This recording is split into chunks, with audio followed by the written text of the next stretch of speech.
Brinks Mat robbery, which took place on November the 26th, 1983 at the Heathrow International Trading Estate, remains one of the most infamous heists in the British history. It involves the theft of an estimated £26 million, worth around 79 million today, in gold bullion, diamonds and cash from the Brinks Mat warehouse. The scale of the robbery and its dramatic aftermath involving murder, double crossing and extensive money laundering has made it a subject of enduring fascination and a dark chapter in the annals of crime. The robbery was planned and executed by a gang of 6 men, some of whom were seasoned criminals with connections to the London underworld. The gang received insider information from Anthony Black, a security guard at the Brinks Mat warehouse. On the morning of the heist, the robbers, armed and masked, entered the facility using Black's access. They dosed the staff with petrol, threatening to set them on fire unless they cooperated, which ensured compliance. Initially, the robbers expected to find much less in the vault, but stumbled upon 3 tons of gold bullion, along with cash and diamonds. The sheer amount of gold far exceeded their expectations, and posed an immediate problem of how to dispose of and profit from such conspicuous stolen goods. The aftermath of the robbery turned into a complex web of money laundering and violent fallout. Much of the gold was believed to have been melted down and sold on the international gold market, effectively laundering it by turning the bullion into untraceable cash.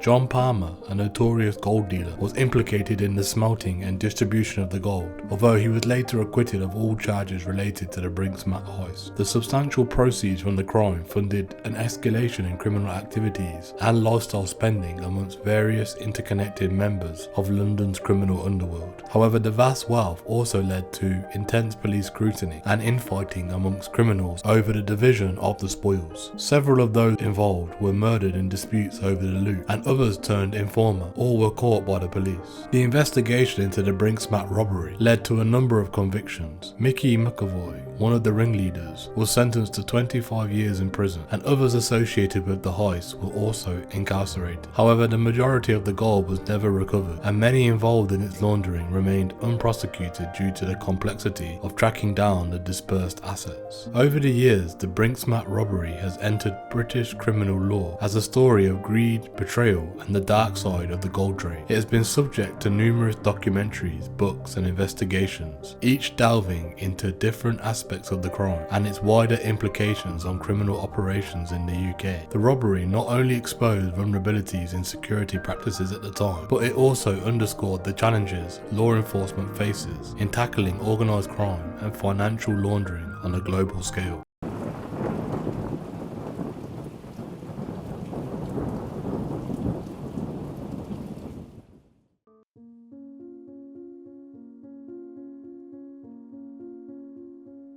Brussels Airport diamond heist, which took place on February 18, 2013, is a standout example of a meticulously planned and boldly executed robbery that shocked the global diamond industry. The heist unfolded at Brussels Airport, one of Europe's key international transit hubs, and involved a highly coordinated attack that led to the theft of diamonds worth an estimated $50 million.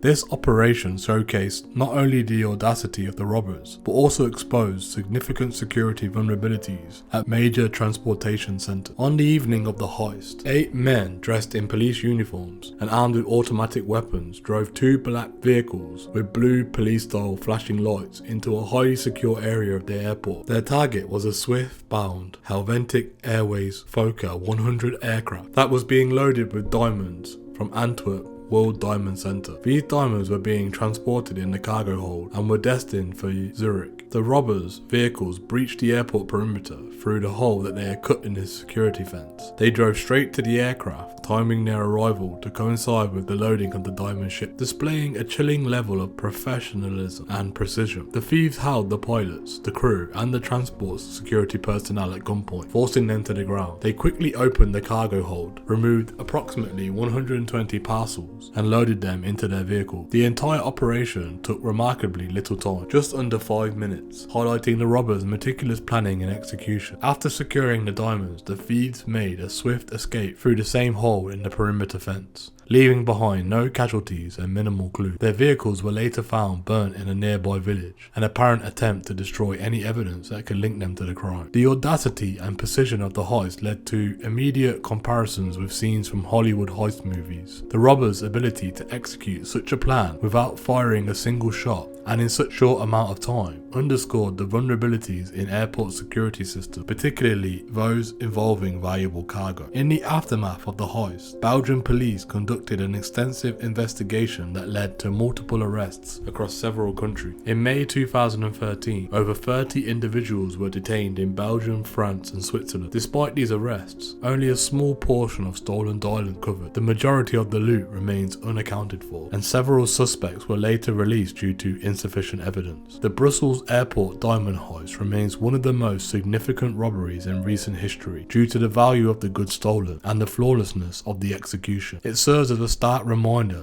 of the ongoing risks associated with the transporting of high value items and has led to increased security measures at airports worldwide. The heist continues to fascinate both the public and security experts as a case study in both criminal ingenuity and the critical importance in robust security protocols.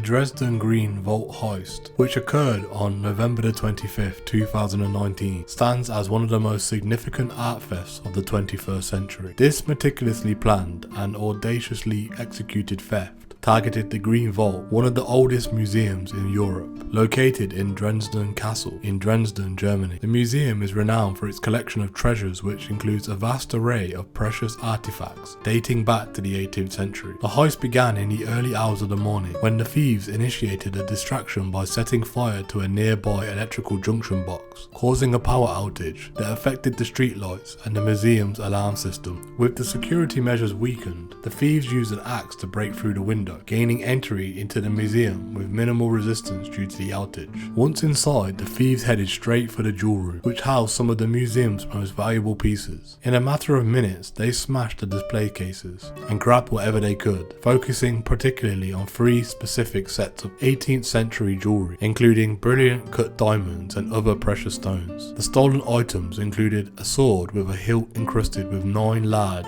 and 770 smaller diamonds, the shoulder piece, which contained the famous 49-carat Dresden white diamond, amongst others. The total value of these stolen items was not precisely known, but was estimated to be over 1 billion euros, making this one of the most substantial losses in the history of art theft. The thieves managed to escape before the police arrived, despite the rapid response to the triggered alarm. In the aftermath of the heist, German police launched a massive investigation to track down the perpetrators and recover the stolen treasure. The case involved reviewing hundreds of hours of CCTV footage, as well as appeals to the public for witnesses. Over the subsequent months, several arrests were made, linked to a well-known Berlin criminal family with ties to other high-end stake thieves and organised crime. Despite these arrests, the recovery of the stolen jewels had been challenging. Some of the pieces were so unique and recognisable that selling them on the open market would be nearly impossible without altering them, which would significantly reduce their historical value and financial worth. The ongoing efforts to recover the stolen artifacts involve both national and international law enforcement cooperation. The Dresden Green Vault heist not only underscores the audacity and planning involving in such high-profile crime, but it also highlights the vulnerabilities of even the most secure institution. It serves as a sobering reminder of the continuous risks faced by cultural heritage sites and the importance of advanced security measures and rapid response protocols to such irreplaceable treasures.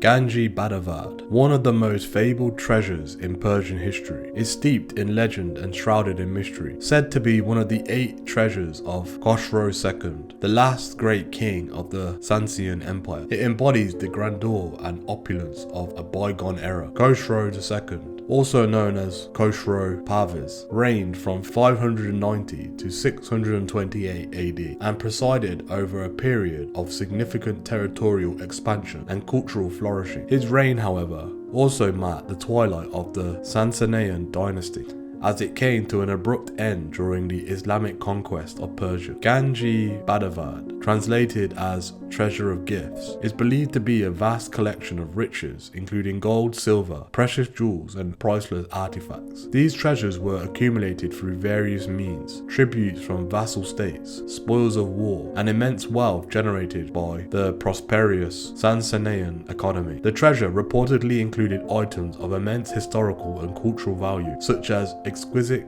Persian carpets, intricately crafted jewelry, and ceremonial regalia used in royal rituals. The origins of Ganji Badavad are closely linked to the legends surrounding Khosrow II. He was known for his lavish court and opulent lifestyle, which were emblematic of his rule. His palace at Setespion, the capital of the Sasanian Empire, was a marvel of architecture and luxury.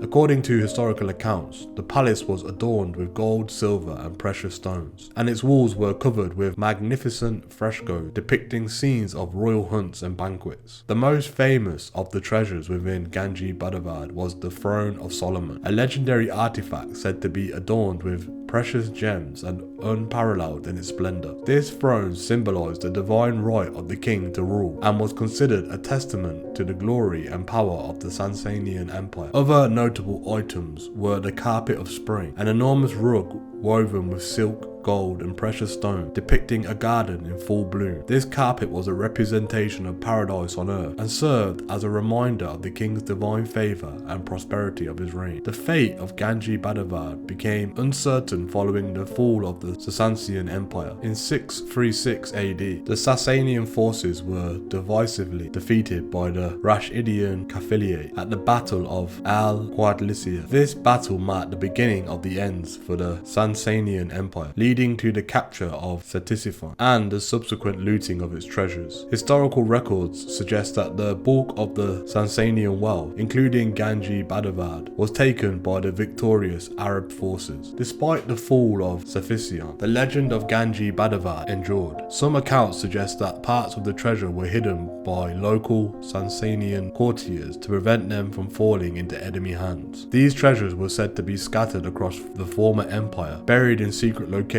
only known to a select few. Over the centuries, numerous attempts have been made to locate these hidden caches, but none have been successful. The allure of the Ganji Badavad lies not only in its material wealth, but also in its symbolic significance. It represents the zenith of the Sasanian culture and the empire's contribution to the world in terms of art, architecture, and governance. The treasures within the Ganji Badavad are a testament to the sophistication and refinement of Persian civilization during Khosrow II's reign. During modern times, the legend of the Ganji Badavad continues to captivate the imagination of historians, archaeologists, and treasure hunters. The possibility that some of these treasures might still be hidden somewhere in Iran or the surrounding regions fuels ongoing speculation and exploration. The search for Ganji Badavad is more than just a quest for riches. It is a journey into the heart of Persian history, seeking to uncover the remains of the glorious past. The legend of Ganji Badavad, whether viewed through the lens of history or legend, remains a powerful reminder of the Sasanian Empire's former glory. It underscores the enduring impact of Persian culture and the richness of its historical narrative. As long as the story of Khosrow II and his legendary treasure persists, the quest for the Ganji Badavad will continue to inspire and intrigue those who seek to unlock the secrets of one of history's great lost treasures.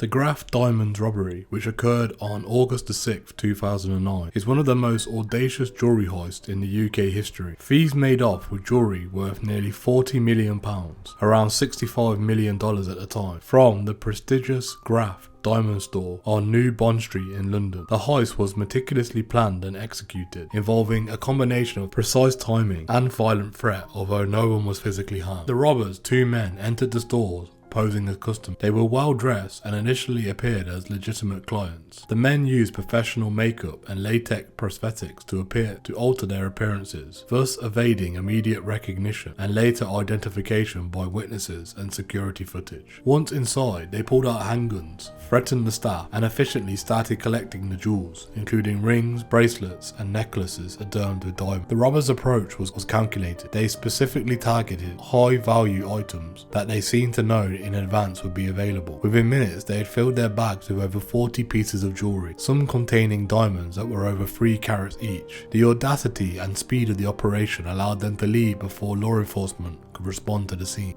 After exiting the store, the thieves executed a well-planned escape across the city, which involved multiple vehicle changes to confuse pursuing police. They used a series of getaway cars and even a motorcycle to evade capture. The precision of their escape indicated a high degree of planning and professional execution. The investigation into the robbery was extensive, involving London's Metropolitan Police and international law enforcement agencies. Despite the initial challenges in identifying the robbers due to their disguises and the swift escape, police were eventually able to track down the culprits thanks to forensic evidence left at the various scenes, including a vehicle and a mobile phone. In 2010, several men were arrested and later convicted in connection with the robbery. Amino Salani Aman Kasei, who was identified as the leader of the gang, was found guilty of kidnapping and conspiracy to rob, amongst other charges. The trials revealed the depth of the planning that went into the heist, including rehearsal and the acquisition of the disguises and escape vehicles. Despite the recovery of some of the pieces and the arrest of the perpetrators, a significant portion of the stolen jewels has never been recovered. The Graff Diamonds robbery remains infamous not only due to the value of the stolen item, but also because of the boldness and sophistication of the heist. It highlighted the vulnerabilities in even the most secure luxury establishments and demonstrated the lengths to which organised criminals will go to obtain high value goods.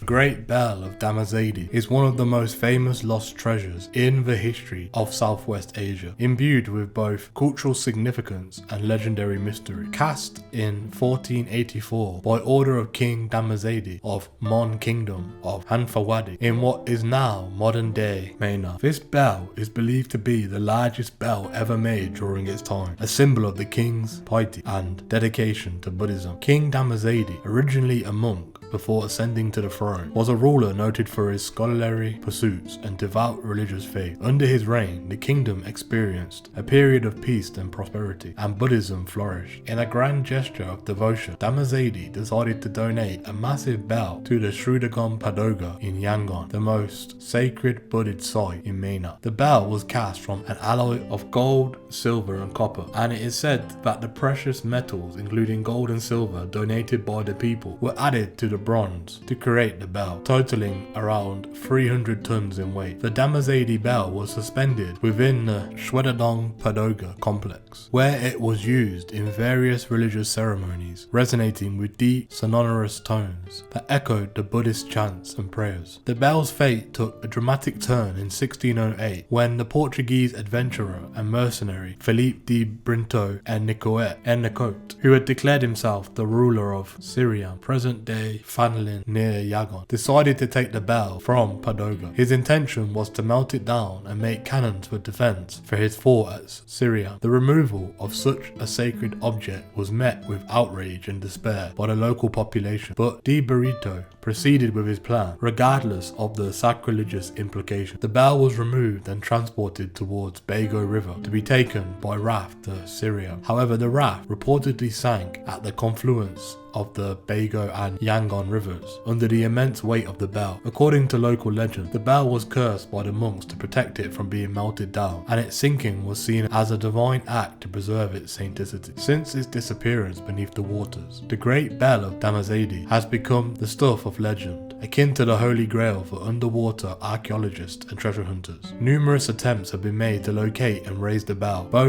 driven by both the potential historical significance and the rumoured value of its material. These expeditions, however, have been met with little success, hindered by the slit and shifting channels of the river, which have likely buried the bell deep beneath layers of mud. The search for the Great Bell of Damazedi is not just about recovering a valuable artifact, it is also about reclaiming a significant piece of Myanmar's history, cultural heritage. The bell symbolises a time when devotion and respect for religious traditions shaped the actions of monarchs and guided the lives of the people. Its recovery would not only be a historical triumph, but also a spiritual restoration, as the bell holds deep religious significance for the Buddhist community in Myanmar. To this day, the story of the Great Bell of Damazedi continues to capture the imagination of the people of Myanmar and around the world. It remains a poignant reminder of Myanmar's rich historical tapestry and the enduring power of faith and tradition in shaping the destinies of nations. The mystery of the bell's location keeps alive the hopes that one day it might be found and returned to its rightful place at Srudagon Padoga, resuming its role as a venerable icon of religious devotion.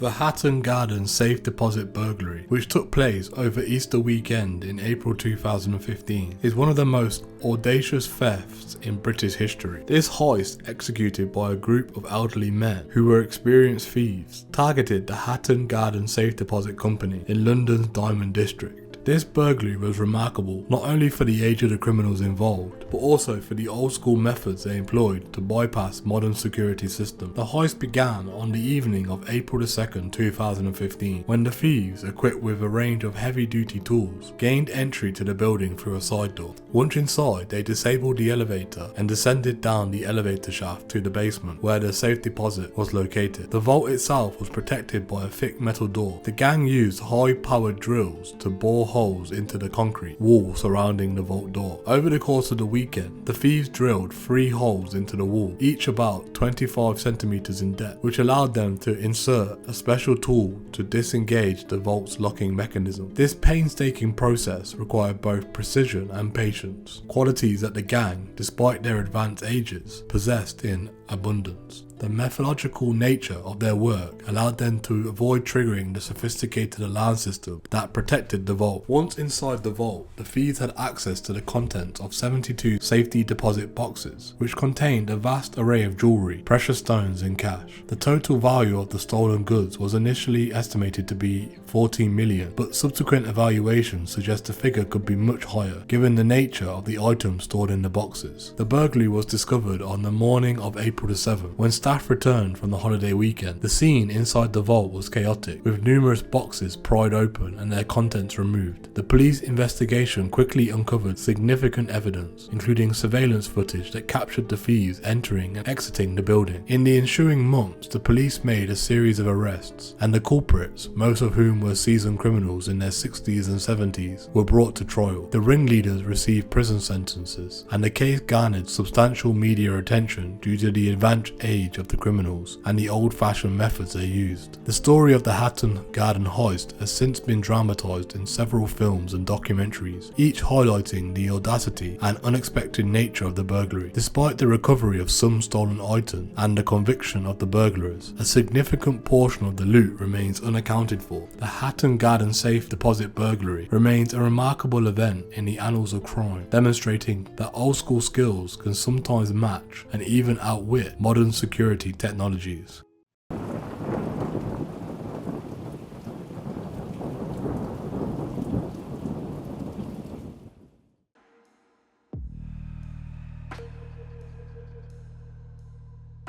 Floribeth Mora Diaz's story is a compelling testament to faith and the belief in miracles within the Catholic tradition. Her healing, which played a pivotal role in the canonization of Pope John Paul II, remains one of the most extraordinary contemporary miracles recognized by the Catholic Church. Floribeth Mora Diaz, a Costa Rican woman, was leading a normal life with her family until April 2011, when she was struck by a sudden and severe headache. The pain was so intense that she sought immediate medical attention. After a series of tests, doctors delivered devastating news. Floribeth had an inoperable brain aneurysm. The aneurysm was located in a place that made surgical intervention impossible, and the prognosis was grim. The doctors informed her that she had only about a month to live. This diagnosis plunged Floribeth and her family into despair. As a devout Catholic, she turned to her faith for solace. During this period, Pope John Paul II, who had passed away in 2005, was in the process of beatification. Floribeth, along with many others, had a deep admiration for John Paul II, who was known for his charismatic leadership and spiritual depth. She began praying fervently for his intercession, seeking a miracle. On May 1st, 2011, the day of John Paul II's beatification, Floribeth's condition had worsened to the point where she was bedridden. Her family gathered around her. They all prayed for divine intervention. That morning, something extraordinary happened. As Floribeth laid in her bed, she gazed at a magazine cover featuring Pope John Paul II. She later recounted feeling an overwhelming sense of peace and hearing a voice telling her to get up and do not be afraid. Despite her condition, she found the strength to rise from her bed. Her family was astonished. Over the following days and weeks, Floribeth continued to improve. A follow-up medical examination revealed that the aneurysm had completely disappeared, a development that her doctors could not explain. The medical community was baffled. As such, a spontaneous and complete healing defied all scientific understanding. The miraculous nature of her recovery was evident to those who had witnessed her condition and subsequent healing. Floribeth's case was meticulously investigated by the Vatican as part of a canonization process for John Paul II. The process of verifying a miracle involves rigorous scrutiny, including consultations with medical experts and theologians. In Floribeth's case, the medical documentation provided clear evidence of the severity of her condition and the inexplicable nature of her recovery. The investigation concluded that there was no scientific explanation for her healing, thus affirming it as a miracle attributed to the intercession of Pope John Paul II. On the 27th of April 2014, Pope John Paul II was canonized as a saint by Pope Francis, with Floribeth Mora Diaz's miraculous healing serving as one of the key miracles required for his sainthood. Floribeth attended the canonization ceremony at the Vatican, where she shared her story with the world, expressing her deep gratitude for the miracle that had saved her life. Her presence at the ceremony underscored the profound impact of this event, not only on her life, but also on the broader Catholic community. Floribeth's healing continues to inspire countless people around the world. Her story is a beacon of hope for those facing seemingly insurmountable challenges, illustrating the power of faith and the possibility for miracles. For Floribeth, the experience reinforced her devotion and deepened her spiritual journey. She has since become a vocal advocate for faith and the intercessory power of saints, sharing her testimony in various forums to inspire and uplift others. The healing of Floribeth Mora Diaz stands as a modern miracle, a powerful reminder of the mysterious and transcendent aspects of human existence. It bridges the realms of faith and science, challenging our understanding of what is possible. While skeptics may seek rational explanations, for believers, her story is a testament to the divine and the enduring power of faith. It exemplifies the profound impact that spiritual belief can have on our lives, offering a narrative of hope, resilience, and the extraordinary potential of human experience when touched by the divine.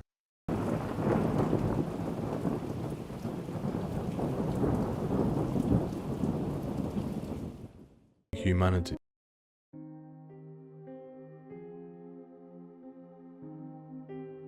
Sister Marie Simon Pierre's miraculous healing is a profound testament to the faith and the power of prayer. Her recovery from Parkinson's disease, attributed to the intercession of Pope John Paul II, played a crucial role in the late Pope's canonization process and has become a celebrated story within the Catholic Church. Sister Marie Simon Pierre, a member of the Little Sisters of Catholic maternity wards in France, was diagnosed with Parkinson's disease in 2001. Parkinson's is a progressive neurological disorder that affects movement, causing tremors, stiffness, and difficulty with balance and coordination. For Sister Marie, the diagnosis was a heavy burden, as the disease severely impacted her ability to perform her daily duty and fulfill her vocation. By 2005, her condition had worsened significantly. The tremors in her left hand became more pronounced, and simple tasks such as writing and walking became increasingly difficult. She often had to rest during the day due to overwhelming fatigue, and her mobility was becoming severely restricted. Despite these challenges, Sister Marie continued to carry out her responsibilities with determination and faith. The turning point in Sister Marie's life came shortly after the death of Pope John Paul II in April 2005. The world mourned the loss of the beloved spiritual leader, and many Catholics began praying for his intercession, hoping for miracles that would affirm his sainticity. Sister Marie and her community were among those who prayed frequently to John Paul II, seeking his help in her battle against Parkinson's disease. On the 2nd of June 2005, Sister Marie's condition was particularly dire. She struggled through her day, relying heavily on others for assistance. That night, after evening prayers, she felt an overwhelming urge to write the name of John Paul II. Despite her tremors and the difficulties in controlling her hand, she managed to scrawl his name on a piece of paper. She later described a feeling of profound sense of peace and a mysterious inner strength during this act. The following morning, Sister Marie awoke feeling noticeably different. She realized that her stiffness in her muscles had lessened, and the tremors in her hand had significantly subsided. Astonished, she went about her morning routine, noticing a remarkable improvement in her ability to move and perform tasks that had been just impossible to do the day before. She felt rejuvenated and energized, a stark contrast to the constant fatigue she had been experiencing. Medical examinations soon confirmed what Sister Marie and her community already believed to be true. Her symptoms of Parkinson's had inexplicably vanished. Her neurologist, Dr. Stefan, was astounded by the sudden, complete remission of her symptoms, as such an occurrence is virtually unheard of in the medical field. Parkinson's disease is known to be incurable and typically progressive over time, making her recovery medically inexplicable. The news of Sister Marie's healing spread quickly, and it was brought to the attention of the Vatican. Given the significance of her recovery and the context of prayers to John Paul II, the Church initiated a thorough investigation to determine whether it could be classified as a miracle. The process involved rigorous scrutiny, including consultations with medical experts who examined her medical records and condition both before and after the event. 2010, after 5 years of investigations, the Vatican officially recognized Sister Marie Simon Pierre's healing as a miracle attributed to intercession of Pope John Paul II.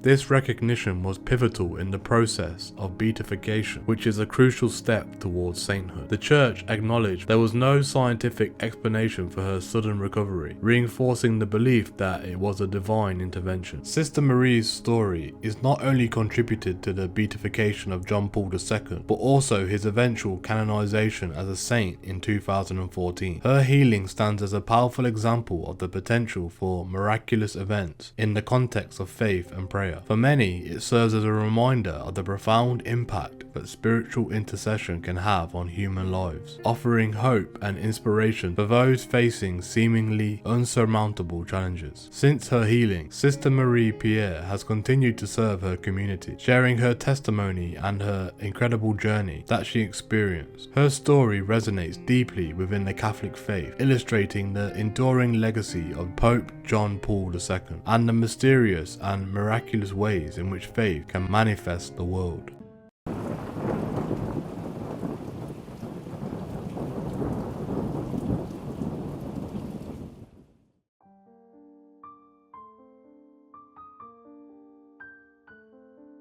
The heirloom seal of the realm, also known as the Imperial Seal of China, is one of the most significant artifacts in Chinese history, embodying the authority and continuity of the Chinese emperors. Its history is intertwined with the rise and fall of dynasties, political intrigue, and the profound cultural heritage of China. The seal was created during the reign of the first emperor of China, Qin Shi Huang, in 221 BC. Qin Shi Huang is renowned for unifying China, establishing the Qin dynasty, and commissioning the construction of the Great Great Wall. To symbolize his ultimate authority, he ordered the creation of the heirloom seal of the realm. The seal was carved from a piece of precious jade known as the Heshibi, which had a storied history of its own, having been offered to and fought over by various rulers before coming into possession of the Queen. The heirloom seal was not merely a symbol of imperial power, but also a tool of governance. It was used to authenticate decrees and etiquette, imbuing them with the weight of the emperor's authority. The seal's inscription, written in ancient Chinese script, reads, "Having received the mandate from heaven, may the emperor lead a long and prosperous life." This phrase underscores the traditional Chinese belief that the emperor's right to rule was divinely sanctioned, a concept known as the mandate of heaven. Throughout the centuries, the heirloom seal passed through the hands of numerous dynasties. Its possession was considered essential for the legitimacy of ruling an emperor. However, the seal's history is also marked by periods of loss and recovery, reflecting on the turbulent times that saw the rise and fall of various regimes. The first significant loss of the heirloom seal occurred during the chaotic period following the fall of the Qin dynasty. It was subsequently recovered and came into possession of the Han dynasty, which ruled from 206 BC to 220 AD. The seal remained with the Han emperors, symbolizing their divine right to rule and the continuity of their authority. After the fall of the Han dynasty, China entered a period of disunity known as the Three Kingdoms period. During this time, the heirloom seal became a coveted prize amongst the competing factions. It changed hands several times, often as part of political marriages or military conquests. The seal's whereabouts during this period are somewhat murky, but it is believed to have remained a potent symbol of imperial legitimacy. The seal's fate becomes even more uncertain during the tumultuous centuries that followed. The successive dynasties of the Jin, Southern and Northern, Sui and Tang all claimed possession of the heirloom seal at various points, each using it to legitimize their rule. However, these records from these periods are incomplete, and it is unclear how continuously the seal was in imperial hands. The heirloom seal of the realm eventually found its way to the Song dynasty, which ruled from 960 AD to 1279 AD. The Song dynasty is known for its cultural and technological achievements, but it also faced constant threats from northern invaders. During the Jin-Song Wars, the seal was lost once again. The Jin dynasty, which ruled parts of northern China, claimed to have recovered it, but the Mongol invasion of the 13th century led to further disarray. By the time of the Wan dynasty, founded by the Mongol leader Kublai Khan in 1271, the heirloom seal had become a legend. The Mongols, despite their conquest of China, did not seem to have recovered the seal. Its last recorded use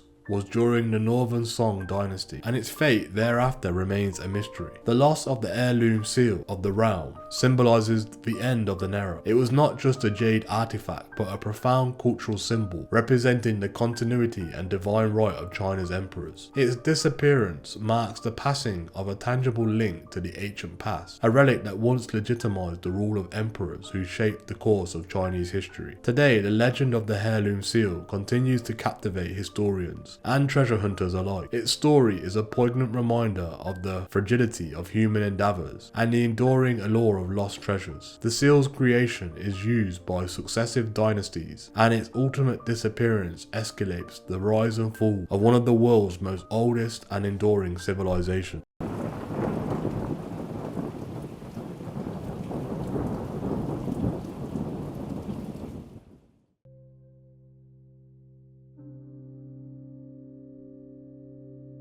The phenomenon of incorruptibility, where the bodies of certain saints remain remarkably well preserved years or even centuries after death, is one of the most compelling and mysterious aspects of Catholic mystiology. Unlike natural mummification or embalming, these bodies show little or no signs of decomposition, which has been interpreted by many as a divine sign of the sanctity of the individual. The phenomenon of incorruptibility has been reported for centuries, with some of the earliest and most famous cases occurring in the Middle Ages. These incorruptible saints are often found during the exhumation of their remains, either from reburial or in more honoured location, or for canonization investigations. The Catholic Church does not officially consider incorruptibility a miracle or a definitive proof of sanctity, but it often treats such cases with great reverence. One of the most famous cases, Saint Bernadette's body was found incorrupt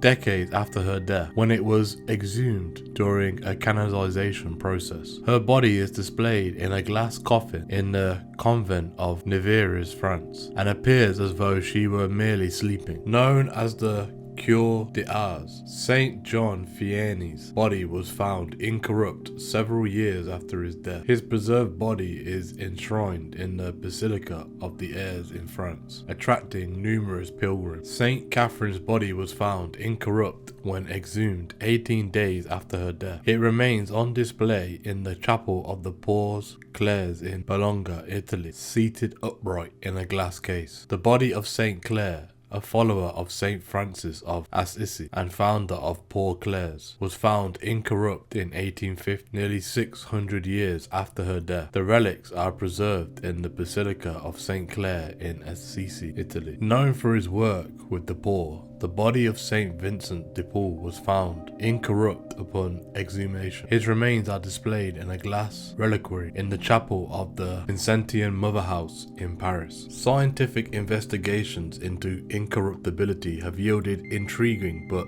inconclusive results. Studies have shown that the preservation of these bodies cannot be fully explained by environmental factors such as the dryness of a burial site or the presence of naturally preservative chemicals. In some cases, bodies were often buried in ordinary conditions with no apparent reason for their state of preservation. Natural mummification occurs under specific environmental conditions that prevent decay, such as extreme dryness, cold, or salinity. In contrast, incorruptible bodies often do not fit these criteria and show a different form of preservation, often with supple skin and a lifelike appearance. Research into the microbial activity in incorruptible bodies has not provided clear answers. While some scientists suggest that the lack of bacteria or specific conditions that inhibit microbial growth could play a role, these factors do not fully account for the phenomenon. For many believers, the incorruptibility of the saints is a sign of divine intervention and a testament to the holiness of the individual. These bodies are often venerated as relics, and their preservation is seen as a sign of God's favour. The Catholic Church views incorruptibility as a phenomenon worthy of its respect and reverence, but does not officially declare it to be miraculous. Skeptics argue that the preservation of these bodies could be due to unknown natural processes or accidental preservation methods. They point out that in some cases, partial embalming or environmental factors may have contributed to the preservation, though these explanations do not cover all instances. The incorruptible bodies of the saints remain one of the most intriguing and unexplained phenomena within religious and scientific community. Whether viewed as a divine sign or enigmatic natural occurrence, these bodies continue to inspire faith and curiosity, drawing pilgrims and researchers alike to explore the mysteries of incorruptibility.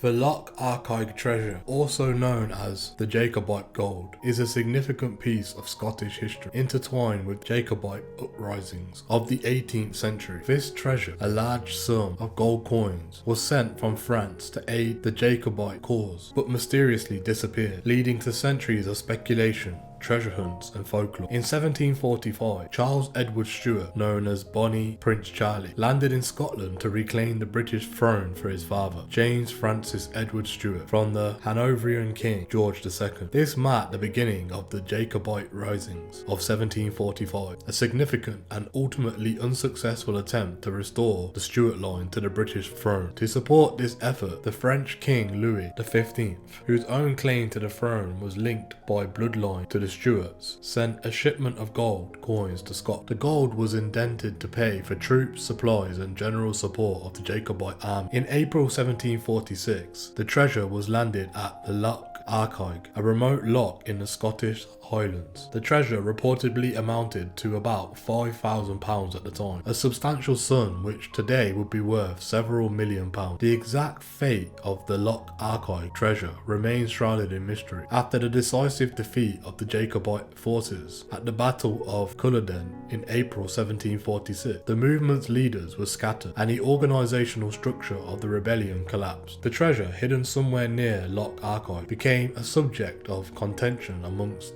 the surviving Jacobite leaders. It is believed that the portions of the treasure were distributed to various clan chiefs who had supported the Jacobite cause. However, allegations of misappropriation and theft abounded. One of the most notable figures associated with the treasure was Ewan Macpherson of Cluny, also known as Cluny Macpherson, the chief of the clan Macpherson. Cluny was one of Prince Charles Edward Stuart's most trusted supporters and is believed to have been one of the last caretakers of the remaining treasure. After the defeat at Culloden, Cluny went into hiding and lived for 9 years in a specially constructed hiding place known as Cluny's Cage. During this time, he allegedly managed to remain the remaining treasure, although the details of how much he dispersed or kept hidden are unclear. Over the years, numerous attempts have been made to locate the Loch Archig treasure. Treasure hunters, historians and enthusiasts have scoured the area of Loch Archig, fueled by various rumours, maps and supposed deathbed confessions regarding the treasure's location. Despite these efforts, no confirmed trace of the treasure has ever been found. The story of Loch Archig's treasure has become a legendary tale in Scottish folklore. It symbolises lost hopes of the Jacobite court and the enduring mystery of its final support from France. Whether still hidden in the rugged landscapes of the Highlands, spent in the aftermath of the rebellion, or stolen and melted down, the treasure remains a fascinating historical enigma. The legend of Loch Archig treasure continues to captivate the people, not only for its historical significance, but also for the romance of the Jacobite rebellion, a poignant chapter in Scottish history that evokes themes of loyalty, betrayal, and the unquenchable desire for freedom and sovereignty.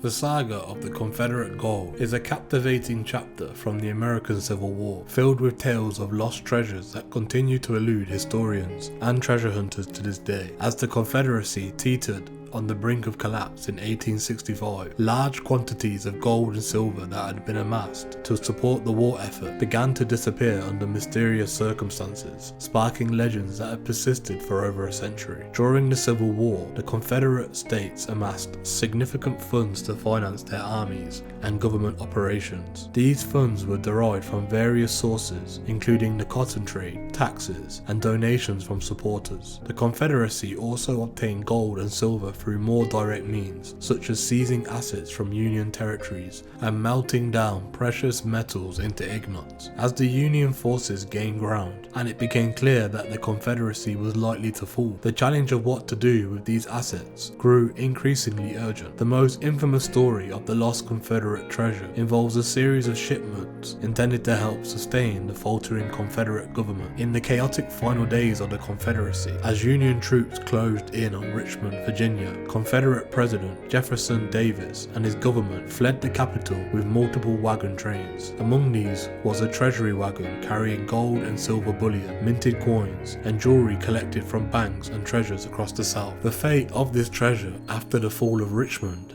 has been subject to much speculation and folklore. According to one account, part of the Confederate treasure was supposed to fund the continuing resistance or facilitate the escape of key Confederate figures to Europe. However, during their retreat, the Confederate caravan was constantly harassed by Union forces and marauders attracted by the prospect of gold. One popular legend suggests that large portions of the treasure were buried or hidden at various points during their flight to avoid capture by advancing Union soldiers. The most famous tale involves a cache of gold that was allegedly buried somewhere in Georgia, as Confederate officials attempted to evade capture. The exact location of this gold has never been confirmed and remains a popular subject of speculation and treasure hunts. Another tale involves the mysterious disappearance of the Confederate gold that had been sent from Richmond to banks in Columbus, Georgia, and later supposedly transferred safekeeping in a vault in Savannah. As the story goes, when Union troops occupied Savannah, the gold vanished without trace, leading to rumors that it was either hidden by Confederate sympathizers or stolen by corrupt officials. In addition to these stories, there are numerous other rumors and legends about Confederate gold being hidden in caves, buried on private estates, or sunk in lakes and rivers across the South. Despite extensive searches and occasional claims of discovery, none of these treasures have been conclusively found. The enduring mystery of the Confederate gold has not only sparked the imagination of treasure hunters, but also historians and enthusiasts who see the lost gold as a symbolic remnant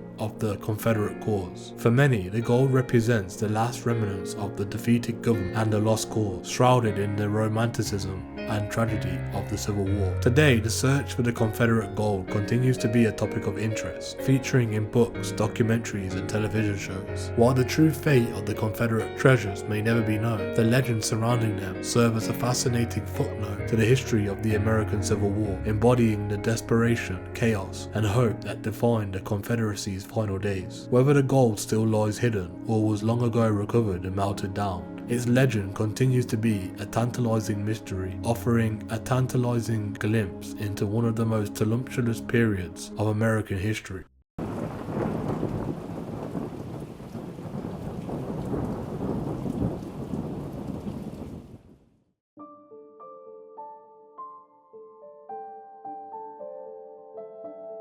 Throughout history, countless treasures have disappeared, leaving behind a tantalizing blend of mystery, legend, and speculation. These lost treasures, whether plundered in the chaos of war, hidden away by their owner, or simply swallowed by the sands of time, form a rich tapestry of intrigue and enigma that continues to captivate the human imagination. In this video, we will embark on a chilling journey through time, exploring the stories of lost treasures that have perplexed historians and treasure hunters for centuries. Each treasure carries with it a unique story of creation, loss, and the enduring desire to uncover the unknown. From the sacred menorah of the Second Temple, looted by the Romans and lost to history, to the enigmatic amber room stolen by the Nazis and shrouded in the fog of war. These treasures represent far more than material wealth. They are pieces of history, symbols of cultural heritage, and testaments to the times from which they were vanished. We'll delve into the cryptic clues and tantalizing hints left behind, examining the legends that have grown around these treasures and the numerous expeditions undertaken to find them. The allure of these lost fortunes extends beyond mere wealth. They are chapters of history that remained unresolved, each one holding a story that continues to elude us. As we navigate through the shadows of the past, we will uncover the dark narratives intertwined with these treasures, from the Confederate gold hidden at the end of the American Civil War to the crown jewels of Ireland, mysteriously stolen in 1907. We'll explore modern heists like the Isabella Stewart Gardner Museum theft, the largest art theft in history, where priceless masterpieces were stolen in the dead of night, leaving behind nothing but empty frames and unanswered questions. Join us as we venture into the unknown, piecing together the fragments of history and legend that surround these lost treasures. This journey is not just about uncovering wealth, it's about rediscovering the past and unraveling the mysteries that have captivated and confounded generations. The search for these vanished fortunes begins now, as we dive deep into the stories, the legends, and the enduring enigma of history's greatest lost treasures.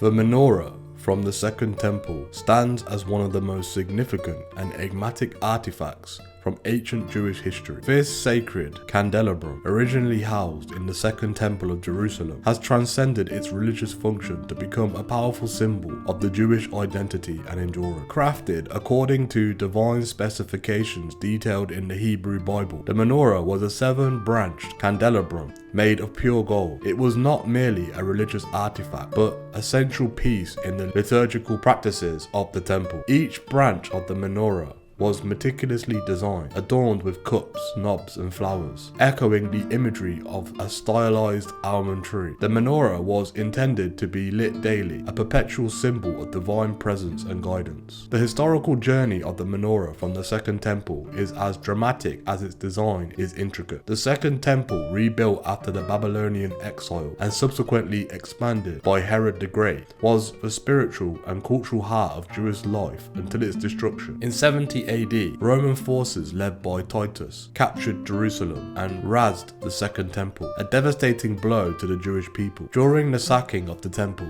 the menorah, along with other sacred treasures, was seized by the Romans. The capture and removal of the menorah by the Romans were immortalized in the Arch of Titus in Rome. This monumental arch, which still stands today, features detailed reliefs depicting Roman soldiers carrying the menorah and other spoils from the temple. The menorah's description on the Arch of Titus is among the most enduring images from antiquity, symbolizing both Roman conquest and the resilience of Jewish heritage. Following its removal from Rome, the menorah was paraded in a grand triumph and eventually placed in the Temple of Peace, constructed by Emperor Vespasian. It was here that the menorah's tales grows murky. Historical records suggest that the Temple of Peace was destroyed in a fire in 191 AD. The fate of the menorah after this event is shrouded in mystery and has been subject to much speculation and legend. Various theories have emerged over the centuries regarding the menorah's ultimate fate. Some suggest it was taken to Byzantium. Others believe it might have been hidden or melted down. A persistent legend even claims that the menorah was hidden away in the depths of the Vatican, a theory that has fueled intrigue and speculation for generations. However, no concrete evidence has ever been found to substantiate these claims, and the menorah's final resting place remains unknown. Despite its physical loss, the menorah has retained a powerful symbolic presence. It has inspired countless artistic renditions and has been incorporated into Jewish ritual and iconography. The menorah continues to be a central symbol of modern Judaism, representing enlightenment, wisdom, and divine inspiration. Its image is promptly featured in the original emblem of the State of Israel, underscoring its enduring significance. The menorah's legacy is a testament to its profound spiritual and cultural impact. It is a symbol of continuity, reflecting the Jewish people's unwavering faith and perseverance through the centuries of exile and hardship. The menorah from the Second Temple, though lost in history, remains an enduring beacon of hope and resilience, a poignant reminder of the glorious past and a symbol of enduring faith and identity.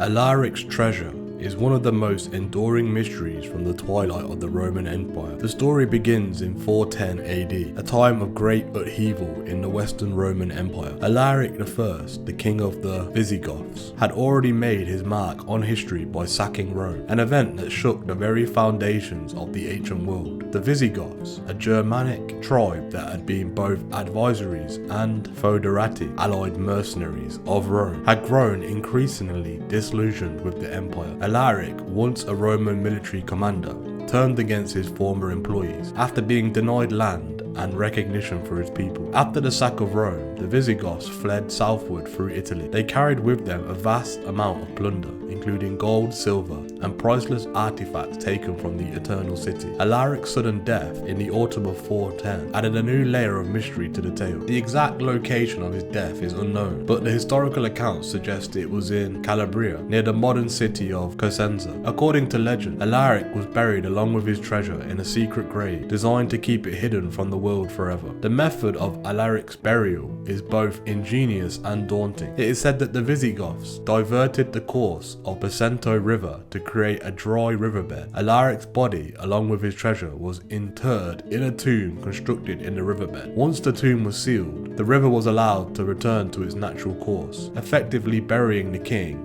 and his hoard under a flowing river. The workers who performed the burial were allegedly killed to ensure the location remained secret, a grim but effective method of protecting the treasure's whereabouts. The dramatic burial story has captivated treasure hunters and historians for centuries. The treasure allegedly includes gold and silver taken from Rome, potentially even sacred artifacts from the Temple of Jerusalem that had been brought to Rome by the Emperor Titus after his conquest of Jerusalem in 70 AD. If true, the value value of the treasure is beyond estimation, not just in monetary terms, but in historical and cultural significance. Despite numerous searches over the centuries, no definitive evidence of Alaric's grave or his treasure has ever been found. The area of Cosenza has been a focal point for these searches, given its historical connections to the Visigoths and the local legends that persist to this day. In the late 19th century and throughout the 20th century, several archaeological expeditions were conducted, some of them even diverting rivers and digging extensively in the region. However, these efforts have yielded no trace of the fabled hoard. The story of Alaric's treasure is often intertwined with local folklore and rich tapestry of Italian legends. It serves as a powerful reminder of the transient nature of power and wealth. Alaric, a formidable warrior king who had once brought Rome to its knees, now lies somewhere, possibly with his immense wealth, in an unmarked grave lost to time. His treasure, if it exists, symbolizes the fleeting glory of conquest and the enduring allure of hidden riches. In modern times, Alaric's treasure continues to spark the imagination. It is a popular subject in literature, films, and television shows, often portrayed as the ultimate archaeological prize. The mystery of the location and the dramatic tale of its burial makes it a perfect blend of history and legend, capturing the enduring human fascination with lost treasure and ancient secrets. The legend of Alaric's treasure is more than just a tale of hidden gold. It is a narrative that reflects the turbulent times during the fall of the Western Roman Empire. It highlights the desperation and ingenuity